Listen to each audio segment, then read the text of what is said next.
Hello friends, the Paradise movie teaser చూసిన తర్వాత నాకైతే కలియుగం వచ్చేసిందిరా. ఇక కలి రాబోతుండో అనేటటువంటి ఫీలింగ్ అయితే కలిగింది. కలి రాబోతుండేంది, కలియుగం రాబోవడం ఏంది, ఇది జస్ట్ టీజరే కదా బ్రో అంటే నిజంగా జస్ట్ నాట్ ఏ టీజర్.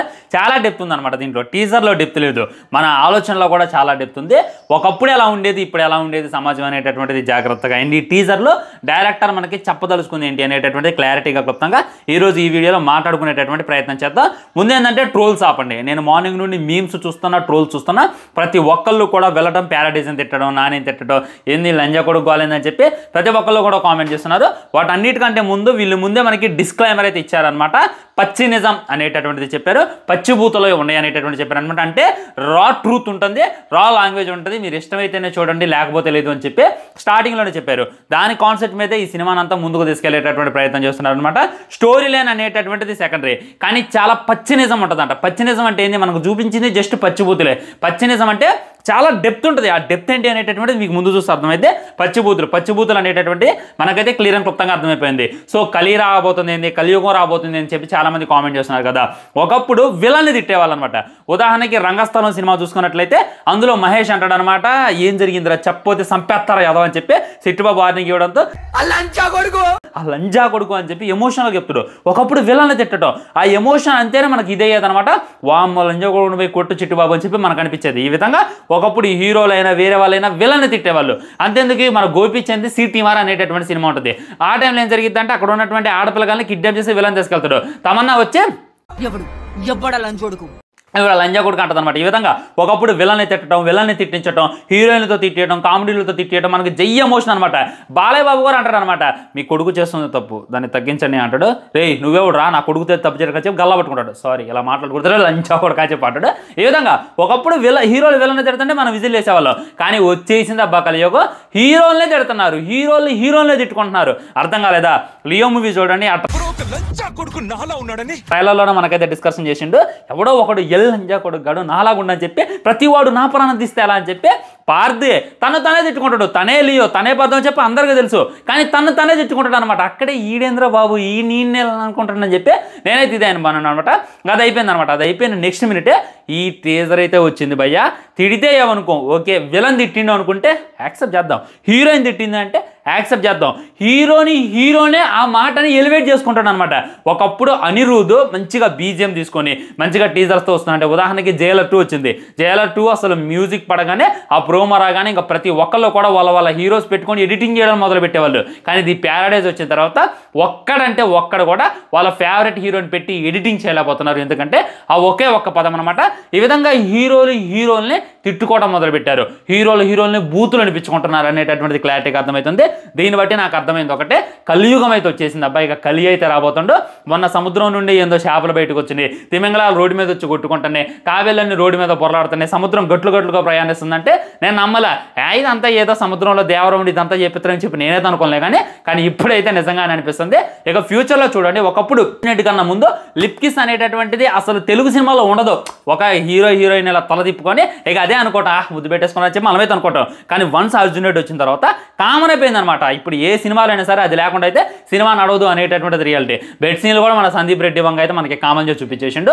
ముందు తెలుగులో వల్గారిటీ పెరిగిపోద్ది అనేటటువంటిది ఎంతైతే ట్రూత్, పచ్చి బూతులు కూడా బీప్ లేకుండా మనమైతే థియేటర్లో వినబోతున్నాం అనేటటువంటిది ఇంకా ట్రూత్ అనమాట.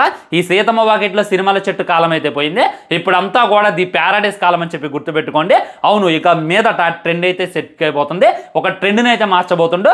హీరోయిన్లే పచ్చి బూతులు తిట్టుకోవడం. ఇప్పుడు లంజా కొడుకు అనుకున్నాడు, రేపు నీ అమ్మని తిట్టుకోలేడా, అన్ని తిట్టుకుంటారు అనమాట. అది కూడా జరిగింది, మీరు వెయిట్ చేసి చూడండి. హీరోనే వాళ్ళ అమ్మని తిట్టుకుంటాడు, హీరోనే వాళ్ళ నాన్నని తిట్టుకుంటాడు. అలాంటివి కూడా త్వరలోనే జరుగుతాయి అనమాట. సో ఈరోజు ఈ టీజర్ని మనం బ్రేక్ డౌన్ చేసేటటువంటి ప్రయత్నం చేద్దాం. అసలు ఏముంది టీజర్లో అనేటటువంటిది క్లారిటీగా మాట్లాడుకోవాలంటే, స్టార్టింగ్లో చూసుకున్నట్లయితే కాకి విలవిల్లాడుతుంది అనమాట. ఇప్పటిదాకా చిలకల్ని, నెమల్ని, గోరెంకల్ని హైలైట్ చేశారు, పాడుతుంటే కోకిల్లాగా పాడుతున్నారు అన్నారు. కానీ కాకి అదే జాతికి చెందింది, అదేం పాపం చేసింది, దాన్ని అయితే పక్కన పడేశారనమాట. కానీ ప్రతి ఒక్కరికి కూడా కాకి అవసరమే. కాకరితే శుభాలంటారు, నువ్వు చచ్చిపోతే నీ పెండం తినడానికి కాకి కావాలి, కానీ కాకిని అయితే ఎవడు కూడా పట్టించుకోడు. అలాంటి కాకిని ఎలివేట్ చేస్తాను ఈ టీజర్లో అని చెప్పి మనమేదో అనుకుంటున్నది ముమ్మాటికి తక్కువ. ఇప్పుడు ఈ పక్షి జాతుల్లో నుండి కాకిని ఏ విధంగా అయితే మనం ఎలివేసామో, మిగిలిన చాలా జాతులు కాకులను దగ్గరకు రానివంట. కాకిని చూస్తేనే పుట్టు పొడి చేస్తాయంట. సింగిల్గా ఒక్క కగ్గ అని వచ్చింది అనుకో, ఇంకో వేరే జాతి పక్షులన్నీ కలిసి దాన్ని అయితే టార్గెట్ చేసి చంపేస్తాయంట. అదేవిధంగా ఒక కాకి ఎలా అయితే వెలివేయబడ్డదో పక్షి జాతి నుండి, ఈ మనుషులు, ఈ కాకి జాతి మనుషులు అంటే వీళ్ళు బ్లాక్ కలర్లో ఉండి ఉండొచ్చు, లేదా వీళ్ళు విలవేసినటువంటి వెలివేయబడ్డ ఒక జాతి అయి ఉండొచ్చు అనమాట. వీరందరూ కూడా ఆ ట్యాటూను చూసి ఏమనుకుంటున్నారని అంటే హీరో ఏంది మరీ అంత రాగా ఆ పేరు రాపించుకుంటూ అని చెప్పి అనుకుంటున్నారు. ఒకటి జరుగుండొచ్చు భయ్య. ఫస్ట్ ఏంటంటే వాళ్ళ అమ్మని పదే పదే ఆ విధంగా అనటం వల్ల నేను నిజంగానే తన కొడుకున్నా అని చెప్పి చెప్పుకోవడానికి అలా ట్యాటూ వేయించుకుని ఉండొచ్చు. లేదా విలన్స్ తనని బలవంతంగా ఆ విధంగా ట్యాటూ వేసి ఉండొచ్చు. మనోడు ఏదో పొగరబట్టి ఏదో ఒక పని చేసి ఉండొచ్చు, లేదా ఏదో ఒక పెద్దోళ్ళకైతే ఎదురు తిరిగి ఉండొచ్చు. దాంతో వాళ్ళకి ఎక్కడో మండి ఈ విధంగా రక్తంతో ఆ పేరైతే రాపించి ఉండొచ్చు. దాన్ని చెడిపోయడం కుదరదు కాబట్టి దానికే మనకైతే ఫుల్ ఎలివేషన్ ఇస్తున్నారని చెప్పి క్లారిటీగా క్లుప్తంగా మనమైతే అర్థం చేసుకోవచ్చు అనమాట. ఈ విధంగా ఒక కాకి జాతిని ఎలా అయితే పక్షి జాతులన్నీ కలిసి వెలివేశాయో అదేవిధంగా ఈ విధమైనటువంటి మనుషుల్ని వెలివేశారు అని చెప్పి క్లారిటీగా అర్థమవుతుంది. ఇంకా మీకు క్లారిటీగా చెప్పాలనంటే ఒకసారి మన నాని నుంచి ఉన్నటువంటి ఈ ప్లేస్ చూడండి. ఇదైతే నాకు చార్మినార్ గుర్తొచ్చింది. కాకపోతే చార్ మినార్స్ ఉంటాయి, అక్కడ దో మినార్సే ఉన్నాయి అనమాట. వీటికి మినార్ కూడా లేదు, ఒక ఎంట్రీ లాగా ఉందన్నమాట. ఇది మనకి హైదరాబాద్ మక్కా మసీద్ దగ్గరైనా వేరే గోల్కొండ దగ్గరైనా ఎలాంటి స్తూపాలు అయితే కానొస్తాయి అనమాట. అంటే ఇదంతా కూడా తక్కువ జాతి. ఆ స్తూపానికి అవతల ఉండే వాళ్ళంతా కూడా తక్కువ జాతి. నాని నిలబడి చూస్తున్నా కదా వాళ్ళంతా కూడా తక్కువ జాతి. ఆ స్తూపానికి వెనకున్న వాళ్ళంతా కూడా ఎక్కువ జాతి అని చెప్పి క్లారిటీగా అర్థమైంది. ఇంకా చూసుకున్నట్టయితే శవాలు కుప్పలుగా ఉన్నాయి అనమాట. గుట్టలు గుట్టలుగా పడి ఉన్నాయి, పైన కాకులు ఎగురుతూ ఉన్నాయి. సో అక్కడ కాకి కంట్లో నుండి నెత్తురు చొక్క వచ్చింది అంటే కాకి ఇబ్బంది పడుతున్నాను కాదు, ఈ జాతి వల్ల ఆ విధంగా ఇబ్బంది పడి ఏడ్చి కన్నీరు ఇంకిపోయి రక్తం బయటకు వస్తుంది అనేటటువంటిది మనకైతే సింబాలిక్గా చూపించేటటువంటి ప్రయత్నం. ఇంకా జాగ్రత్తగా చూడండి, మన నాని నడిచి వచ్చేదనమాట. ఎవడైనా చేతికి వాచ్ పెట్టుకుంటాడు, అది స్టైలిష్ వాచ్ పెట్టుకుంటాడు. కానీ మన నాని చూసుకున్నట్లయితే కాలుకైతే వాచ్ పెట్టుకుంటాడు, అది కూడా ఒక చైన్ వాచ్ అయితే పెట్టుకోవడం జరిగింది. ఇది ఎక్కడి మాస్టర్ అని చెప్పి నేనైతే కొద్దిగా డెప్త్ ఆలోచించి చేసేటటువంటి ప్రయత్నం చేశాను. చూసుకున్నట్లయితే అది కాస్ట్లీ వాచ్, అది తన వాచ్ అయి ఉండదు. ఐ థింక్ ఇది బ్రిటిష్ టైంలో స్టోరీ అనుకోండి. బ్రిటిషర్ చూసుకున్నట్లయితే ఇలాంటి కాస్ట్లీ వాచెస్ వాళ్ళైతే ధరించి తిరిగే వాళ్ళు చూసుకున్నట్టయితే వీళ్ళని ఎలేసి ఉండొచ్చు, లేదా వీళ్ళని ఏదైనా చేసి ఉండొచ్చు. వాళ్ళందరినీ కూడా చంపేసి వాళ్ళు చేతికి పెట్టుకుంది నేను కూడా చేతికి పెట్టుకోవడం ఏందని చెప్పి నాని స్టైల్గా కాలుకు పెట్టుకుంది అని చెప్పి క్లారిటీగా అర్థమవుతుంది. ఇంకా క్లారిటీగా చెప్పుకోవాలనంటే నాని లుక్స్ అనమాట. చూసుకున్నట్టయితే చాలా క్రూయల్గా కనపడుతుంది అనమాట. జాలి దయ అనేటటువంటి ఐటమ్ లేనటువంటి ఒక క్రూరులా కనపడుతుంది అనమాట. నాకైతే ఇంత మట్టికి ఇలాంటి క్యారెక్టర్ ఎవరు చేయలేదు అనేటటువంటి ఫీలింగ్ అయితే కలిగింది. ఒకసారి ఆలోచించుకోండి, నాని నార్మల్ క్యారెక్టర్ని యాడో పెడతాడు, అలాంటిది ఇంకెలాంటి క్యారెక్టర్లో వస్తే ఎలా ఉంటుంది అనేటటువంటిది ఇంకోసారి ఇమాజిన్ చేసుకోండి. అండ్ ఆ టైటిల్ పడ్డప్పుడు అనమాట పడింది కదా, ఈ చేయి చూపించేటటువంటి మీరు జాగ్రత్తగా చూడండి. వెనక వైపు చూసుకున్నట్లయితే కత్తి ఉందన్నమాట, ముందు వైపు చూసుకున్నట్లయితే గన్ను ఉంది. ఈ విధంగా కత్తి గన్ను కలిపి ఒక రకమైనటువంటి ఆయుధం తయారు చేసిండు నాని అని చెప్పి క్లారిటీగా అర్థమవుతుంది. అంటే తను ఒక తెలివైనవాడు క్రూయల్గా మారి ఈ విధంగా జనాల్ని చంపడం మొదలు పెడితే ఎలా ఉంటుంది అనేటటువంటిది ఒక సింబాలిక్గా మనకైతే చెప్పేటటువంటి ప్రయత్నం. ఇంకా మీరు జాగ్రత్తగా చూడండి, అక్కడ టైటిల్ పెట్టేటప్పుడు ది ప్యారడైజ్ పడ్డప్పుడు ది హెచ్ కార్డ్ చూడండి, అక్కడ కూడా మనకి చార్మినార్ చూపించేటటువంటి ప్రయత్నం. ఇక్కడ నాని నించుకున్నటువంటి స్తూపం కాడికే మినార్లలోలే కానీ ఇక్కడ టైటిల్కి అయితే మినార్లు అయితే పెట్టడం జరిగింది. మరి ఏం ప్లాన్ చేసావు శ్రీకాంత్ అనేటటువంటిది నాకైతే అర్థం కావట్లా.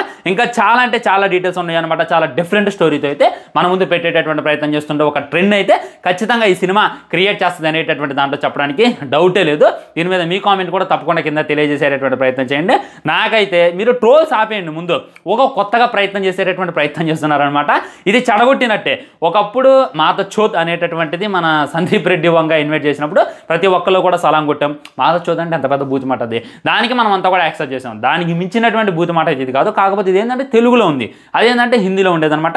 ఇదే రకమైనటువంటి టీజర్ ఏ ఉపేంద్ర రిలీజ్ చేస్తానో, ఏ విజయ్ దేవరకొండ రిలీజ్ చేస్తానో వామ్మో మామూలుగా ఎలివేట్ చేసేవాళ్ళు కాదు, మామూలు హైలైట్ చేసేవాళ్ళు కాదు. కానీ ఇప్పుడు ఏమైందో తెలియదులే కానీ ప్రతి ఒక్కళ్ళు నానిని అయితే టార్గెట్ చేస్తున్నారు. ఒక కొత్త ప్రయత్నం అయితే చేస్తుంటూ ఇంకెన్నాళ్ళన్నా చిన్న సినిమాలు తీస్తావు, ఇంకెన్నాళ్ళన్నా తీసిన సినిమానే తీస్తావు, ఇంకెన్నాళ్ళన్నా రుద్దిందే రుద్దుతూ నువ్వు ఎదగవా. నువ్వు ఇప్పుడు చూసుకున్నట్టయితే ఇప్పుడు కాదు, నువ్వు రాజమౌళితో వర్క్ చేసావు, పెద్ద డైరెక్టర్స్తో వర్క్ చేసావు, నీకున్నటువంటి టాలెంట్ వేరు, నీకున్నటువంటి క్రేజ్ వేరు, నువ్వెందుకు ఇంకా టైర్ 1కి వెళ్ళిపోకుండా టైర్ 2లోనే మిగిలిపోతున్నావు అన్న ప్రతి ఒక్కరికి కూడా ది ప్యారడైజ్ సమాధానం చెప్పింది అని చెప్పి నేనైతే అనుకుంటున్నాను. ఈ శ్రీకాంత్ కూడా చాలా గట్టి ప్లాన్ చేసి గట్టి స్టోరీతోనే మనం ముందుకు రాబోతున్నాం అని చెప్పి ఇంకా క్లారిటీగా నేనైతే చెప్పదలుచుకున్నాను. ఫ్రెండ్స్ ఉండా మరి బై ఛానల్ని సబ్స్క్రైబ్ చేయండి, లైక్ చేయండి, వీలైనంత వీడియోని షేర్ చేయండి. వందే మాత్రం జై హింద్.